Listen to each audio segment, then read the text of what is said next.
இப்ப இருக்கிற அரசியல் நிலவரப்படி விறுவிறுப்பா போயிட்டு இருக்கு. யார் கூட தான்ப்பா விஜய் கூட்டணி வைப்பாரு? சிஎம்மா ஆவாரா மாட்டாரா? இத பத்தி எனக்கு சில கேள்விகள் இருக்கு. உங்களோட கேள்வியை நான் விளக்குறேன், என்னோட கேள்வியை நீங்க விளக்குங்க. விஜய் அவரு கூட கூட்டணி வைக்கிறதுக்காக சில கட்சிகளை அழைச்சிருந்தாரு. அதுபடிதான் நிறைய பேர் கூட்டணிக்குள்ள வந்து சேர்ந்தாங்க. சில பேரு எங்களுக்கு நீங்க இது பண்ணி கொடுத்தாதான் நாங்க உங்க கூட கூட்டணியில வருவோம் அப்படின்னு சொல்லியிருந்தாங்க. அதுல விசிக தலைவர் முக்கியமான பொறுப்பை கேட்டிருக்காரு. என்ன பொறுப்பு அப்படின்னு பாத்தீங்கன்னா, துணை முதலமைச்சர் பொறுப்பை எனக்கு தரணும். அது மட்டும் இல்லாம திருச்சி கிழக்குல நீங்க ரிசைன் பண்ண இடத்துல நான் தான் எம்எல்ஏவா வருவேன் அப்படின்ற மாதிரி ஒரு கோரிக்கையை வச்சிருக்காராம். இதை பண்ணி கொடுத்தாதான் ஏன் எம்எல்ஏக்கள்லாம் உங்களுதுல ஜாயின் ஆவாங்க, அப்பதான் நம்ம கூட்டணி வந்து முடிவு செய்யப்படும் அப்படின்ற மாதிரி திருமாவளவன் சொல்லியிருக்கிறதா சில பேர் வெளிப்படையா வெளியில சொல்றாங்க. இதுல இன்னொரு விஷயம் என்னன்னா, டிடிவி தினகரன் கட்சியில இருந்து ஒரு எம்எல்ஏ மட்டும் தாவேக்கால சேர்ந்திருக்காங்க அப்படின்ற மாதிரி நியூஸ் ஒண்ணு வெளியாச்சு. ஆனா டிடிவி தினகரன் சைட்ல இருந்து என்ன சொல்றாங்க அப்படின்னு பாத்தீங்கன்னா, இல்லையே நாங்க எந்த ஒரு முடிவுமே சொல்லலையே, அவங்களா வந்து தப்பா அவதூறு பரப்புறாங்க அப்படின்ற மாதிரி அவங்க சைட்ல இருந்து சொல்லியிருக்காங்க. இது வரைக்கும் தூய கட்சின்னு சொல்லிட்டு இருந்தாங்களே, தாவேக்கா ஒன்றும் தூய கட்சி தான் கிடையாது, அது வந்து ஊழல் கட்சி அப்படின்ற மாதிரி அவர் சைட்ல இருந்து அவரு ஒண்ணு சொல்லியிருக்காரு. இதுக்காக தாவேக்காக நாங்க வன்மையா கண்டிக்கிறோம்னு டிடிவி தினகரன் சொல்லியிருக்காரு. அப்போ விஜய் யார் கூட தான்ப்பா கூட்டணி வைப்பாரு? இவர் கூட்டணி வைப்பாரா மாட்டாரா, முதலமைச்சரா ஆவாரா மாட்டாரா அப்படின்ற மாதிரி இப்ப இருக்க தமிழக மக்கள் எல்லாருமே யோசிச்சுட்டு இருக்காங்க. இதெல்லாம் ஒரு சைடு இருக்க, காங்கிரஸ் கூட போய் இவர் ஏன் கூட்டணி வச்சாரு? ஈழத்தமிழர்களை கொன்னு குவிச்சதே காங்கிரஸ் தான். அந்த ஒரு காரணத்துக்காகவாச்சு நீங்க காங்கிரஸ் கூட கூட்டணி வைக்காம இருந்திருக்கணும்ல, ஏன் காங்கிரஸ் கூட கூட்டணி வச்சீங்க? இதை வந்து வன்மையா எல்லாருமே கண்டிக்கிறோம் அப்படின்ற மாதிரி அவருக்கு ஓட்டு போட்ட மக்களே சில பேர் சொல்லியிருக்காங்க. ஈழத்தமிழர்களுக்காக நான் பேசுவேன், அவங்களுக்காக நான் குரல் கொடுப்பேன், ஆனா ஈழத்தமிழர்களை கொன்று குவிச்ச காங்கிரஸ் கூடயே நான் கூட்டணி வைப்பேன் அப்படின்றது எந்த விதத்திலுமே நியாயமே இல்லை. இவ்வளோ நாள் திமுகவை தீய சக்தின்னு சொல்லிட்டு இருந்தீங்க. ஆனா தீய சக்திக்குள்ள இருந்து தாவேக்காவுக்கு வந்தா மட்டும் அவங்களாம் தூய சக்தியா மாறிடுவாங்களா என்ன? இந்நாள் வரைக்கும் விஜய் என்ன சொல்லிட்டு இருந்தாரு? நான் திமுகவை வன்மையா எதிர்க்கிறேன், எனக்கு எதிர்கட்சினா அது திமுக மட்டும்தான், அவங்கள அடியோட ஒழிக்கணும், அவங்கள ஒழிச்சுட்டு நான் தான் சிஎம் பதவியில உட்காருவேன் அப்படின்ற மாதிரிலாம் சொல்லியிருந்தாரு.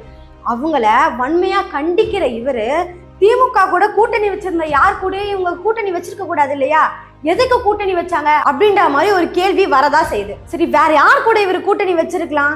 அதிமுக கூட கூட்டணி வச்சிருந்தா நல்லா தான் இருந்திருக்கும் அப்படின்ற மாதிரி பல பேரும் சொல்றாங்க. மக்கள் கிட்ட இருந்து என்ன வருது அப்படின்னு பாத்தீங்கன்னா, திமுகவை இந்நாள் வரைக்கும் எதிர்த்து இருந்தாரு, ஆனா அதிமுக கூடயும் கூட்டணி போகாம திமுக கூட கூட்டணி இருந்தவங்களையே எல்லாரையும் கூப்பிட்டு இருக்காரு. இதுக்கு என்ன காரணம்? மத சார்ந்த கட்சின்னு பாஜக உள்ள இருக்கு, அதனாலதான் இவங்க கூட சேர மாட்டாங்களா அப்படின்ற மாதிரி கேள்வி வருது. அதுக்கு என்ன பதிலா சொல்லலாம் அப்படின்னு பாத்தீங்கன்னா, என்னதான் அதிமுக கூட பாஜக கூட்டணியில இருந்தாலும் ஒரே ஒரு சீட்டு தான் ஜெயிச்சிருக்காங்க. ஆனா எனக்கு வந்து பாஜக தேவையில்ல, அதிமுக மட்டும் போதும் அப்படின்ற மாதிரி கூட்டணி வச்சிருக்கலாம். ஆனா விஜய் அவர்கள் அதை செய்யல. இதுக்காக பேச்சுவார்த்தை வரைக்கும் போயிருக்கான். அதிமுக சைட்ல இருந்து என்ன சொல்லியிருக்காங்க, நாங்க கூட்டணிக்கு வர்றதுக்கு ரெடியா தான் இருக்கோம். விஜய் ஒத்துக்க மாட்டாரு. விஜய் ஏன் ஒத்துக்க மாட்டாருன்னா, மக்கள்லாம் தப்பா நினைச்சிருவாங்க, இவ்வளவு நாள் வரைக்கும் நம்ம வந்து அதிமுகவையும் திமுகவையும் எதிர்த்து பேசியிருக்கோமே, ஆனா இப்ப அதிமுக கூடயே கூட்டணி வைக்க போறோமே அப்படின்ற மாதிரி யோசிச்சிருப்பாருன்னு ஒரு சைடு மக்கள் சொல்றாங்க. ஏன் இவங்க கூட்டணி வைக்க கூடாது? திமுகவை மேடைக்கு வேலை ஏறி விமர்சிச்சுட்டு திமுக கூட கூட்டணி வச்சிருந்த கட்சிகளோடலாம் கூட்டணி வைக்கிறாங்க, ஆனா அதிமுக கூட கூட்டணி வைக்கிறதுக்காக யோசிக்கிறாங்க. பாஜக இருக்காங்க அப்படின்னு நினைச்சிருந்தா கூட இவங்களுக்கு இந்து மக்களோட ஓட்டு விழாமலையா இருக்கு? இந்து மக்களோட ஓட்டு எல்லாம் விழதானே செய்யுது. இந்து மக்களுக்காக பாடுபடுற பாஜக மட்டும் இவங்களுக்கு வேண்டாமா? அதிமுக கூட கூட்டணி வச்சிருந்தா மொத்தமாவே தவிர்த்துருவாங்களா அப்படின்ற மாதிரி கேள்வி வரதான் செய்யுது. இது என்னோட கேள்வி இல்ல, நான் நிறைய மக்கள் கிட்ட பேசிட்டு இருக்கேன். அவங்கெல்லாம் என்கிட்ட கேட்கிற கேள்வியை தான் நான் உங்ககிட்ட வைக்கிறேன். ஏன் விஜய் அதிமுக கூட கூட்டணி வைக்க மாட்டாரு அப்படின்ற மாதிரி தாவேக்காவை சேர்ந்தவங்களோ இல்ல தலைவர் விஜயோ இல்ல அவங்க கூட இருக்கிறவங்களோ கண்டிப்பா பதில் சொல்லுங்க. இன்னொரு சைடு எப்படி சொல்றாங்கன்னா, அதிமுக கூட இருந்து பிரிஞ்சு வந்தவர் தான் செங்கோட்டையன் வந்து அவங்களுக்குள்ள இருக்க ஈகோனாலேயே அதிமுக கூட இன்னும் நெருங்காம விட்டுருப்பாரோ, அதிமுக கிட்ட மட்டும் போகாதீங்க, என் பேரு கெட்டு போயிடும் அப்படின்ற மாதிரி விஜய் கிட்ட சொல்லியிருப்பாரோ அப்படின்ற மாதிரி பல தரப்புல இருந்து சொல்றாங்க. தனிப்பட்ட முறையில விஜய் மேல எனக்கும் நம்பிக்கை இருக்கு. எனக்கு மட்டும் இல்லாம என்ன மாதிரி யங்ஸ்டர்ஸ் பல பேரும் விஜய் மேல நம்பிக்கை வச்சிருக்காங்க. ஆனா அந்த நம்பிக்கை திமுக கூட கூட்டணியில் இருந்த சில கட்சிகளை கூப்பிட்டதுனாலே குறைஞ்சிருமோ? இப்ப கூட ஒண்ணும் இல்ல, அதிமுக கூட கூட்டணி வைங்கன்னு நாங்க சொல்லப்படல, யாரு கூட கூட்டணி வச்சா நல்லா இருக்கும், எது சிறந்த முடிவு அப்படின்ற மாதிரி தீர்மானம் செஞ்சு கரெக்டா முடிவெடுங்க அப்படின்ற மாதிரி தான் யங்ஸ்டர் பல பேரும் சொல்றாங்க, மக்கள் பல பேரும் சொல்றாங்க. கடைசியில விஜய் யார் கூட தான்ப்பா கூட்டணி வச்சா நல்லா இருக்கும், உங்களுக்கு என்ன தோணுது அப்படின்றத கமெண்ட்ஸ்ல சொல்லுங்க.